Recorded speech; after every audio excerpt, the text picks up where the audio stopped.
नई नई खबरों के लिए सब्सक्राइब करिए हमारे YouTube चैनल को और चैनल से अपडेट रहने के लिए बेल आइकन को प्रेस करना ना भूलें।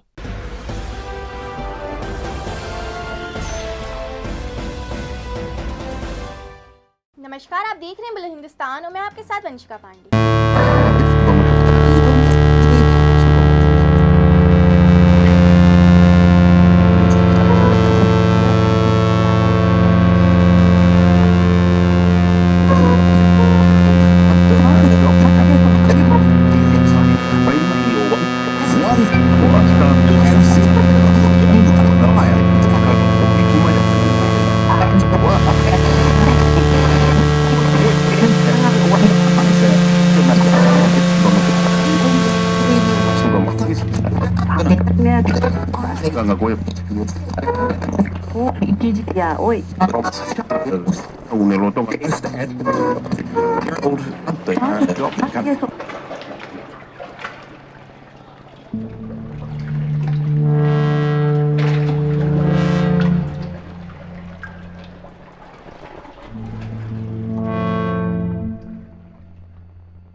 अब ये सारा मामला दबा हुआ पड़ा था। अचानक इस 2009 में जब इन्होंने ये फैसला किया आवंटन रद्द करने का, तब वो कोर्ट में चला गया और इस बीच में वो कंपनी हो गई दिवालिया। अब कोर्ट में मामला पड़ा रहा। अभी भूपेश बघेल के मुख्यमंत्री बनने के बाद अचानक उस मामले में उछाल आया और उस कंपनी की तरफ से अपने विवेक तनखा और उनके 4-5 और वकील आकर के इस मामले में बहस शुरू की। उन्होंने तारीख ली और काम करना शुरू किया। तो एक संदेह तो हमारा ये है, जो कंपनी दिवालिया है, एक बात। दूसरा, विवेक तनखा कांग्रेस पार्टी के राज्यसभा के सदस्य हैं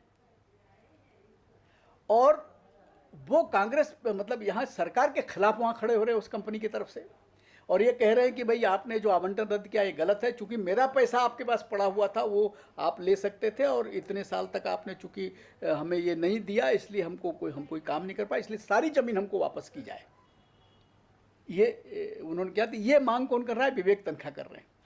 और चूंकि वो कंपनी दिवालिया है और विवेक तनखा इतनी ऊंची फीस वाले वकील हैं और उनके आने जाने के लिए चार्टर्ड प्लेन लगता है, तो कम से कम उस कंपनी के पास ये हैसियत नहीं कि उसको रखे। तो इसका मतलब उसके पर्दे के पीछे कोई और है जो ये चाहता है कि वो ज़मीन उसके हाथ से हट जाए और सरकार के पास आ जाए और सरकार उसको फिर चाहे जिसको दे, क्योंकि 500 एकड़ ज़मीन, बल्कि अगर किसान की ज़मीन ले लेते हैं तो 760 एकड़ ज़मीन हो जाती है। 760 एकड़ ज़मीन का पैच हिंदुस्तान में कहीं ढूंढने जाओगे किसी कारखाने के लिए एक साथ नहीं मिलेगा।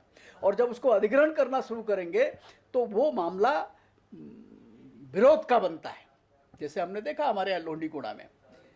तो मुझे लगता है कि ये जो किया जा रहा है उसमें जो निर्णय करने वाले लोग हैं, आवंटन रद्द करेंगे और सरकार में वो करेंगे, तो कौन है? वो सरकार है। तो सरकार ये चाहती है, सरकार में बैठे हुए कुछ लोगों की मंशा ये है कि सारी ज़मीन सरकार के हाथ में आ जाए, फिर उसको हम चाहे जिस उद्योगपति को दे और उसके लिए सरकार के खजाने में तो जो पैसा जाएगा एक बड़ा पैसा उनके हाथ में आ जाएगा। तो हमने एक मांग रखी है वहाँ पर। एक मांग हमारी ये है कि अगर वो सरकारी ज़मीन सरकार के हाथ में 500 एकड़ की ज़मीन आ जाती है, उस ज़मीन का एक तो अब हमारे यहाँ बिजली की ज़रूरत नहीं, इसलिए बिजली का कारखाना न लगाया जाए। हालांकि उसमें उन्होंने कहा था कि सिफारिश की थी सरकार को, चूँकि औद्योगिक उपयोग के लिए ज़मीन है इसलिए ज़मीन बिजली कारखाना CSEB को दे दी जाए, लेकिन अब वहाँ पर बिजली कारखाने की ज़रूरत नहीं, इसलिए CSEB को देने की ज़रूरत नहीं है। और प्रदूषण वहाँ इतना ज़्यादा हो गया है कि वहाँ पर जंगल लगाना ही उचित उपाय है।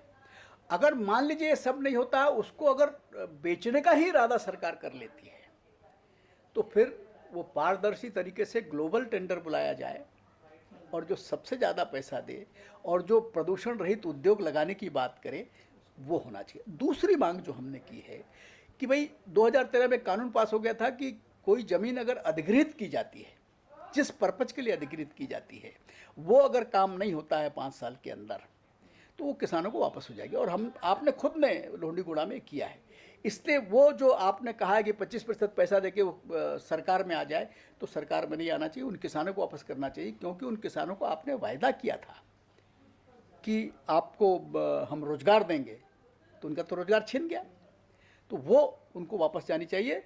और दूसरी बात एक और है, चूँकि कब्ज़ा आज तक नहीं छोड़ा है उन्होंने, वहाँ पर खेती कर रहे हैं और खेती कर रहे हैं, सोसाइटी से उनको ऋण भी मिलता है, लेकिन 2 साल से सरकार ने बदमाशी करने के लिए कि वो जो धान उगा रहे हैं सोसाइटी से अब उनको ना तो ऋण मिल रहा है, ना समर्थन मूल्य पे खरीद रहे हैं। तो तीसरी मांग हमारी ये है कि उसको सोसाइटी से ऋण भी मिलना चाहिए और उनका धान समर्थन मूल्य में खरीदना चाहिए। ये 2 बड़े मामले हैं जो सरकार के निर्णय पर हैं, और सरकार इसमें पैसा कमाने की न सोचे, ये जनता के भले की बात सोचे। तो ये थी बुलंद हिंदुस्तान की एक खास रिपोर्ट। ऐसी खबरों के लिए बनी रहिए बुलंद हिंदुस्तान के साथ।